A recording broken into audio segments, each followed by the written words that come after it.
राज खोलते हैं और सरकारें तय होती है, लेकिन इस बार ईवीएम के राज खोलने का दावा हो रहा है और उसके साथ पैदा हो रहे हैं कई विवाद, जन्म लेने लगे हैं कई सवाल।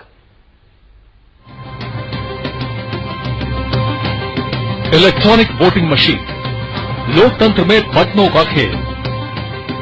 अपनी पसंदीदा उम्मीदवार के नाम वाला बटन दबाया और हो गया आपका वोट दर्ज।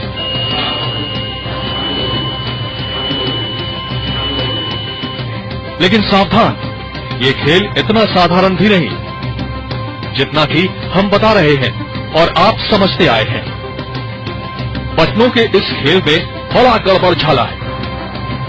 ये खुलासा एक कंप्यूटर एक्सपर्ट ने किया है और अगर दावे को सही मानेंगे तो आप ठगा ठगा सा महसूस करेंगे। और लोकतंत्र की मशीनरी में कई संस्थाओं पर सवालिया निशान भी लग जाएगा।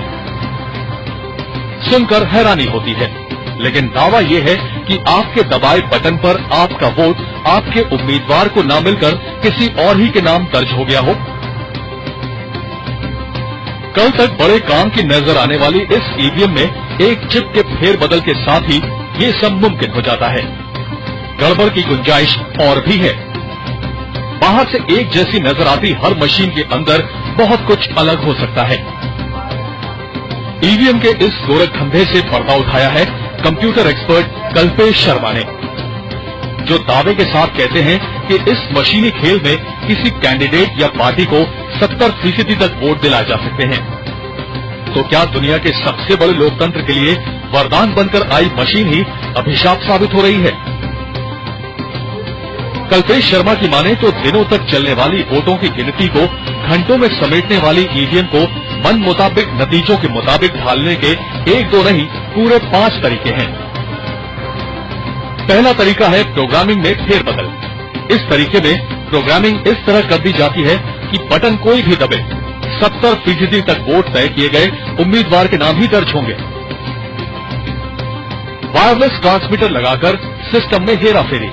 ईवीएम में वायरलेस ट्रांसमीटर लगाकर उसे इंटरनेट से जुड़े किसी कंप्यूटर की तरह हैक किया जा सकता है। एक्स्ट्रा सीरियल पोर्ट के जरिए हेराफेरी।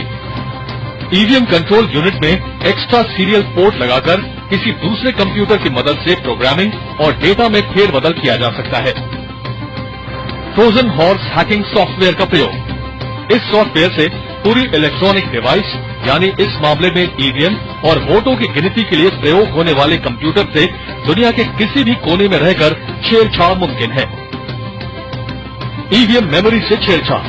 इस तरीके में चुनाव पूरा होने पर वोटिंग मशीन की मेमोरी को डिलीट करके नया डेटा फीड किया जा सकता है, यानी जिन्हें जो वोट मिले वो हटा दिए गए और मन मुताबिक फर्जी वोट सिस्टम में दर्ज कर दिए गए। ये एक एक्सपर्ट के दावे हैं जो इतना ही कहते हैं कि ये हो सकता है।